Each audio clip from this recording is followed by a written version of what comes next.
Hello and welcome. We find out today if we should be replacing our perfectly fine painting handles. Of course you have to put FOMO aside because they probably only made 500 of these handles to make it the must-have gadget. Oh no, sorry, that's their new big box sets that they want everyone to buy that they haven't made enough of. Anyway, let's get back to the review.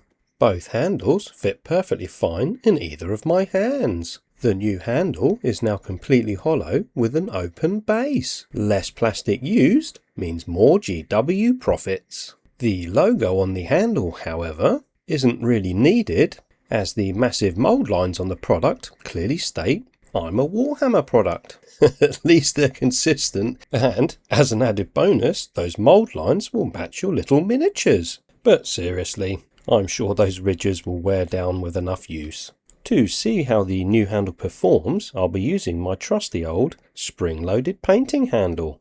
Who knows? Bending back two flimsy bits of plastic might work out better. To demonstrate how difficult it is to attach the miniatures on my old handle, I'll use all my strength to fight against that spring to load and unload a miniature. I'll also attach the largest size base that the painting handle will take and clearly demonstrate how weak and flimsy the gripping power of the spring-loaded clamp actually is.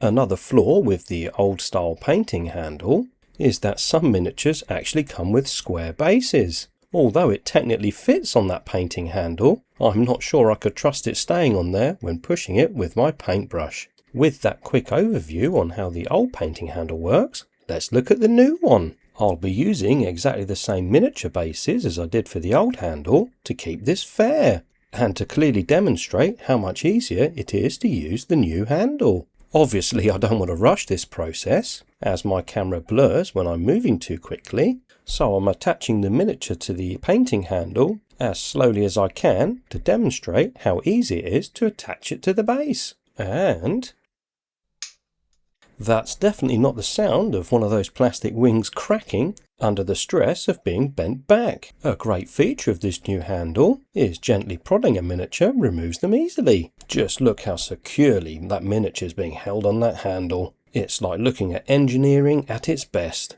Another outstanding feature is the head of the new handle is thinner so your hand can get closer when painting. And I've just discovered gently nudging the miniature with your thumb also removes it easily. Now it's time for the big base. Yep, that's just as secure as the smaller one. No need to worry when applying paint with a paintbrush with this new painting handle. Oh, I forgot about that square base. Well, that fits on there too. This new tool is like a gift that just keeps on giving. It's like an entire hobby kit in one little package. I see they also included a hole in the top of the handle, or I believe its official name is a dry brush holder. Wow, the handle even fits well whilst trying to hold it like a pencil.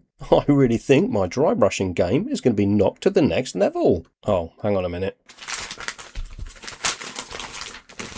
Ah, I see what I've done. I got my notes back to front. To summarise, the older painting handle is very strong and secure and looks like it'll last ages. The newer, extremely flimsy painting handle, however, even with these extra ridges of plastic under the wings, feels like it's going to break every time you try attaching a miniature to it. I'm going to guess it's going to snap there. And although the wings spring back at the moment, I have a feeling they'll eventually bend down and not go back up. I also believe the fact they're hollow is so they can be made cheaply and quickly. And my particular handle is actually quite sharp on the bottom of that base. So this is a tough call. Which one shall I use for my next miniature? Yeah, I'm sticking with the old one for sure. Also, yes, I do this to all of my miniatures.